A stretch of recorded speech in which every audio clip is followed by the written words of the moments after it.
Hello, snakes. My name is Dante, and today it's Podcast Tuesday once again. So yeah, I am in Italy, so this podcast is recorded, and the next one will also be a recorded podcast. Then the live podcast will return at at the same time. Just for those who don't practice daylight saving, or well, those countries that don't have daylight saving, it's gonna be 1 hour later for you because this time the podcast's not gonna adjust to the daylight saving, meaning that those who live in daylight saving areas will be able to access the podcast at the same time and not 1 hour earlier. So, or yeah, 1 hour earlier or 1 hour later. I don't remember exactly. I think it was like, oh yeah, it's yeah, 1 hour earlier. Yeah, 1 hour earlier. But yeah. So yeah, instead of being 4 p.m. GMT, it's 6:30 p.m. CET. So yeah, doesn't matter what CET, but it matters like as long as it's 6:30 CET. That's when we get podcasts. But this time we're reviewing skeletons, and yeah, top 10 best skeletons in all of Magic the Gathering. And yeah, especially for Commander, but also for other formats. Next podcast is going to be on Spirits, though. So yeah, you should stay tuned to that. Now, before we start off with the podcast, we got a combo and a non-bow. And it is...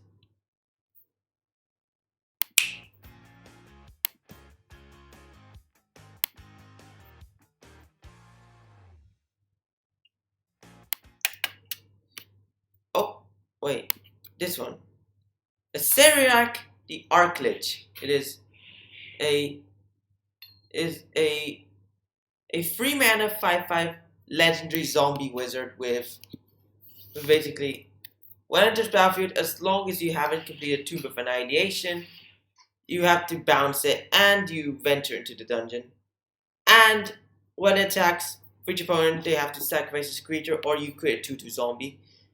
Rooftop Storm allows you to pay 0 mana for the zombies you cast. Now, you have a Serac plus Rooftop Storm. You can venture Lost Mine of Fendelver and Temple of the and Dungeon of the Mad Mage forever. Like you can get all like you can just do this bounce. Like you get infinite life, you get infinite scry, draw, goblins, treasure, skeletons, adds out cards from the top, or also whatever else you get. Like, yeah, you just get to infinitely complete Lost Mine of Endelver and the other one, the Dungeon of the Mad Mage. So you basically can complete the other 2 dungeons without completing a Tomb of Annihilation. You just use a Serac plus Rooftop Storm. Also works as Omniscience as well, but yeah, you just basically do that. You infinitely complete the other dungeons. And then, but then if you enter Tomb of Annihilation, you break the combo. Or well, yeah, you break the combo because then when you go through Tomb of Annihilation, that's it. Our Serac, no more dungeon exploration. There we go. Just turned into 5/5 zombie. So this is a very powerful combo. Now, for the non-bow, we have...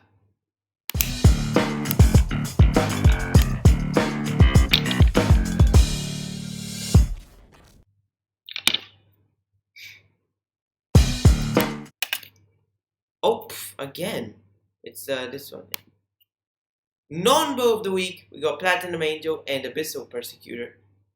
So this is a non-bow because, well, no one can win, no one can lose. So basically, until one of them is out, then that's it. Just no one can win or lose. So basically, uh, if you deck out everyone, like they just can't do anything. Like up to they're left up to the point they can't do anything, and that's it. You're going on into an infinite game where no one can win, no one can lose. So basically, like the only way to end it is if you all agree to a draw. Like, and then like basically, but then like it's a non-book as well. Platinum Angel, 7 mana, 4/4 flying. You can't lose. Your opponents can't win. Abyssal Persecutor, 4 mana, 6/6 demon, flying trample. You can't win and the opponents can't lose. So yeah, they're just opposites, and if you have both of them, that's it. It's just no one can just die. No one can win either. Yeah, yeah. Let's go into the number 10, and we have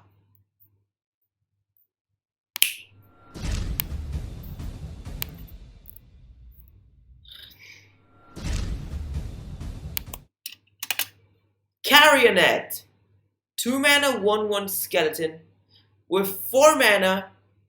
Exile it and exile this card and target creature. But then the target's controller may pay 2 mana to counter this ability. But activate it only if Carrionette's in your graveyard. So basically, just exile Carrionette from your graveyard to exile something. But then, if the opponent pays 2 mana, then it doesn't happen. Literally, like so you can try again later on if the opponent pays. So you can just do this like up to the point that the opponent can't pay for it or won't pay for it, and you exile the thing you need. And then like, but this ability is like only in the graveyard, so you can have a 2 mana 1/1 out, let it die, or just discard it straight away. And you can use it as a removal. It's kind of good. Now, for the simple 9, we have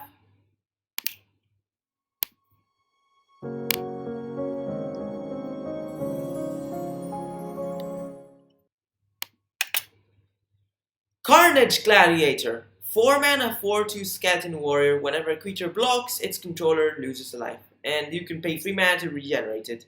So this is gonna just cause some carnage in a commander game because, well, creatures that block, the controller loses life. So they're probably not gonna block or start blocking less, or at least you're inflicting damage when the others attack. They just attack, they block. You inflict damage with the Carnage Gladiator. There you go. That's when you just start beating everyone down with Carnage Gladiator. Like, also can regenerate if someone can try and kill it. You can just pay 3 mana and save it and tap it. Yeah, that's a cool card. So that's the number 9, Carnage Gladiator. Now for the golden 8, we have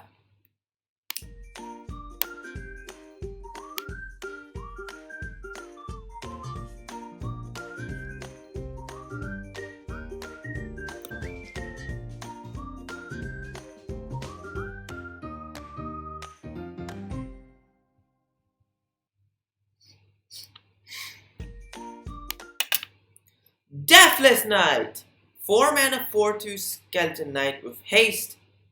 When you gain life for the first time each turn, bring it back from your graveyard to your hand. So yeah, it's not the first time this card checks you gaining life. It's the first. Oh wait, it's the first time you gain life each turn. If it's in the graveyard, send it back to your hand. And then also it's good because it has haste and it's fairly easy to cast. You just need it's a hybrid black/green card, so not that hard to cast. It used to be played a lot. It's played a lot in Arena though. That's a cool thing. So I know this one's a good one. Now for the simple 7, we have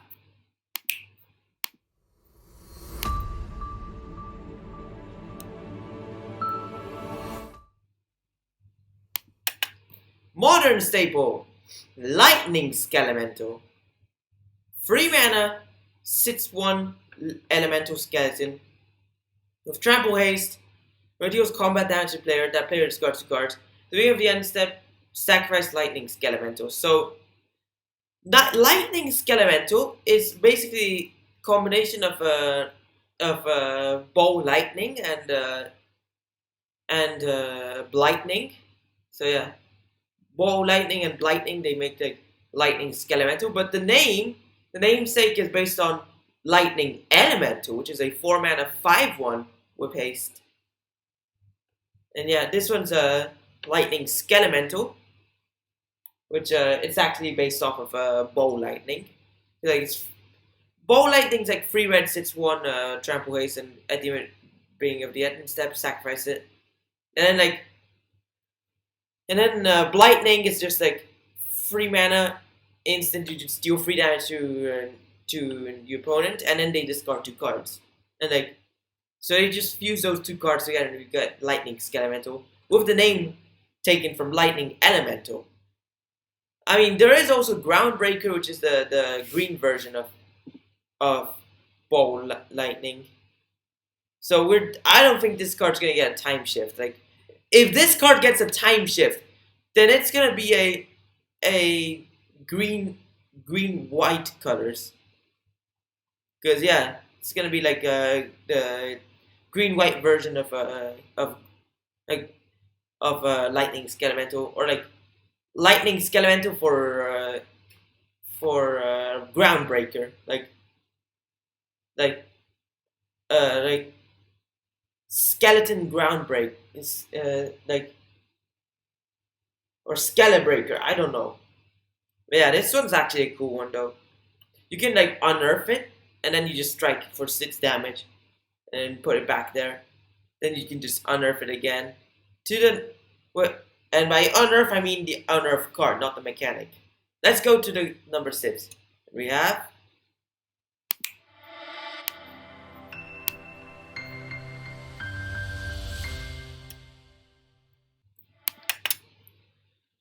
Reassembling Skeleton. 2 mana 1/1 Skeleton Warrior with 2 mana, bring it back tapped from your graveyard. That's it, self-explanatory. It revives itself, was played in Standard, Commander, and it's just basically impossible to get rid of. You can also sacrifice it and then bring it back for synergy. So this is a very effective card, yeah. So this is why it deserves a number 6 spot in this podcast. There is a 5 mana free skeleton that basically, when it dies, you send 3 reassembling skeletons to your graveyard. But it's not as good as the actual reassembling skeleton. Like, there is a card that creates the reassembling skeleton, but the reassembling skeleton itself is better, in my opinion. So yeah, this is a number 6. Now for the number 5, and we have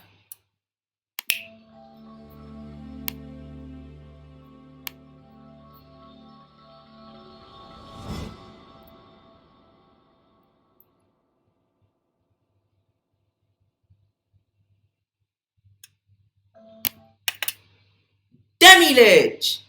4 mana 4/3 skeleton wizard with costs blue less to cast for each instant and sorcery spell you cast this turn. And when it attacks,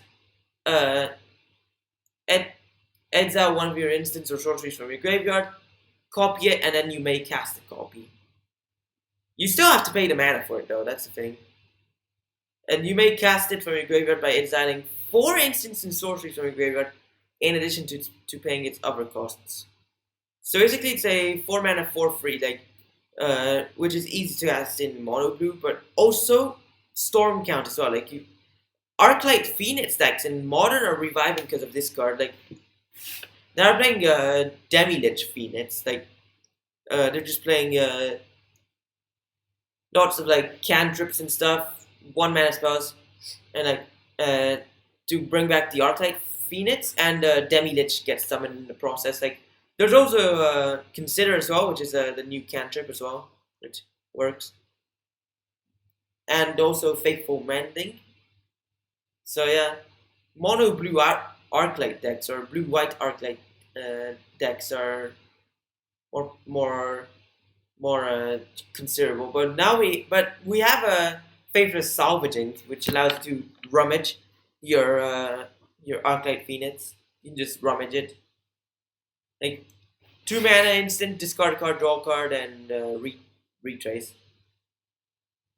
No, retrace, no, rebound. Retrace is just casting it from your graveyard by discarding a land. To the number 4! And we got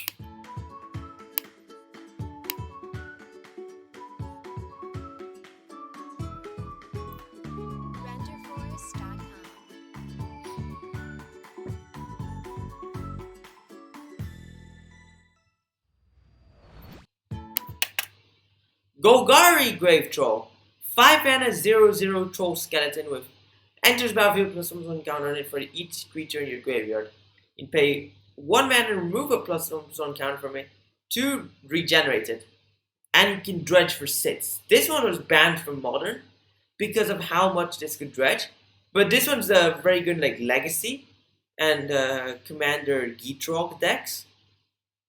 Because basically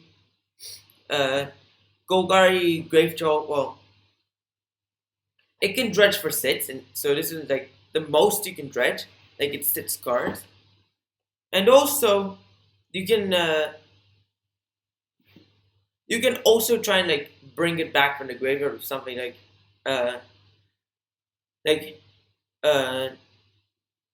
you could return it from the there's this legacy card that you can sacrifice 3 creatures, bring back a creature from your graveyard to battlefield. I forgot the name, but that one. You can bring back Golgari Grave Troll, and you have so many creatures in your graveyard, so this actually gets very strong.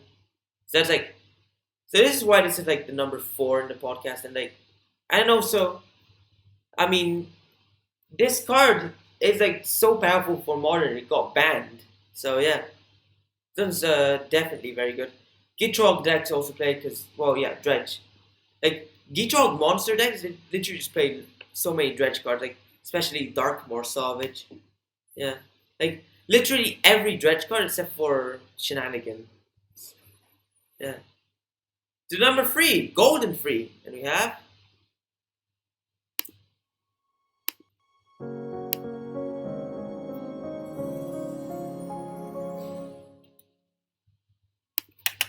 remember to do that in inventory. We got Bone Dragon. 5 mana, 5/4 dragon skeleton with flying. 5 mana, dealt 7 cards from your graveyard to bring it back from your graveyard to battlefield tapped. So this one you just get lots of. It's actually very good because you're always gonna fill up your graveyard. Like in Commander, your graveyard's gonna be almost always full or lots of cards in there. So you can just, if it dies, you can just essentially just bring it back, and it's out of cards you don't need from your graveyard.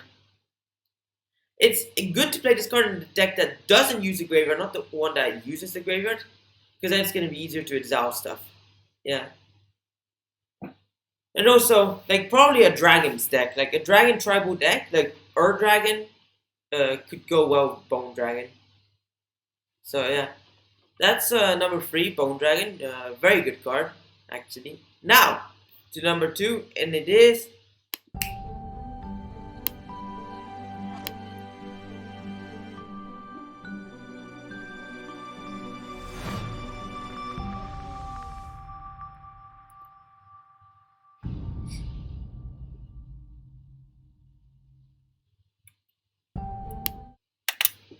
Champion of Stray Souls.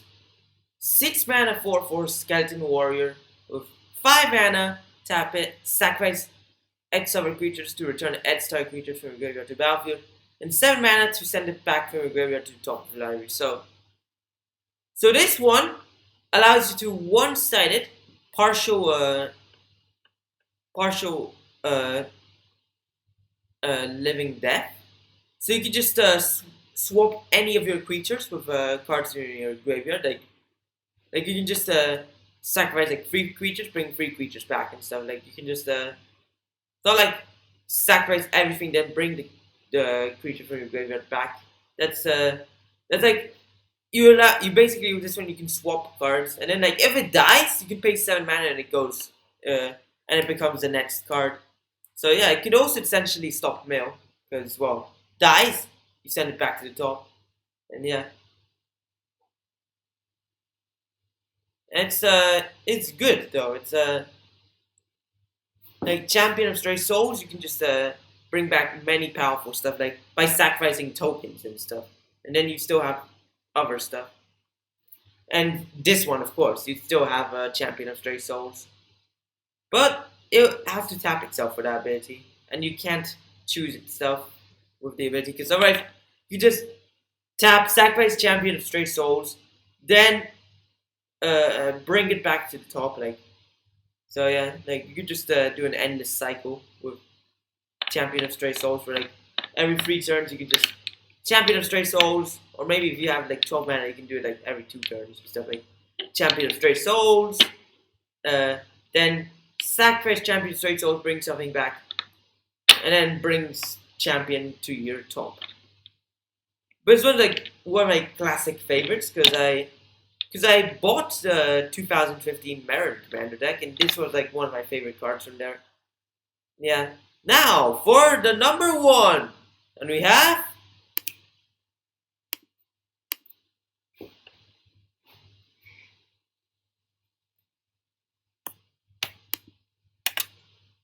Skipperit, the Blight Dragon, the best skeleton of them all. 5 mana 4/4 legendary dragon skeleton with flying infect. You can pay black to give it haste.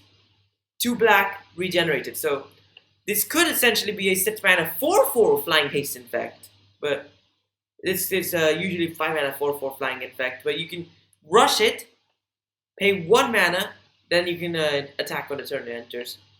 Then you can pay 2 mana to regenerate it if it gets targeted. This is like a good commander, like infect, mono black infect tribal. Use a Skipperit. Oh wait, I forgot one creature type. This is a legendary Phyrexian dragon skeleton. Not just a dragon skeleton, a Phyrexian one. Yes. They like added the Phyrexian creature type, and now like 200, like over 200 creatures have that type now. Like I did expect that to be like very common now. Like legit, they tested a Phyrexian creature type in Mystery Booster without it incomplete. Then they added then in Kaldheim they released a Phyrexian Warrenclets. Then in MH2 they updated living weapon to include the Phyrexian type. So it's not just Germ, it's Phyrexian Germ. And then it also they also turned lots of creatures into Phyrexian. Like there's this card in the set which was actually a Phyrexian Imp, which you could discard a card to get a black mana and it flies. So yeah, this is actually a Phyrexian dragon skeleton, not just a dragon skeleton. Yeah. I wonder when would they add Mirren creature type, not just Phyrexian creature type, Mirren creature type for Mirrodin. Because how do they have Phyrexian type but not Mirren type? Oh yeah, that's the number 1 Skipperit. Congratulations! You've reached the end of the podcast. Why don't you just like and subscribe if you haven't already? Share friends, stay tuned to our next video streams and podcasts. The next podcast will be uploaded at 6:30 p.m. GMT, so stay tuned to it. Watch my other videos too, and yeah. But then also, any podcast after the next uploaded podcast will be live, so you can just tune in, hop onto the chat, and join the Discord server. Thanks for watching. Hope you enjoyed it, and bye.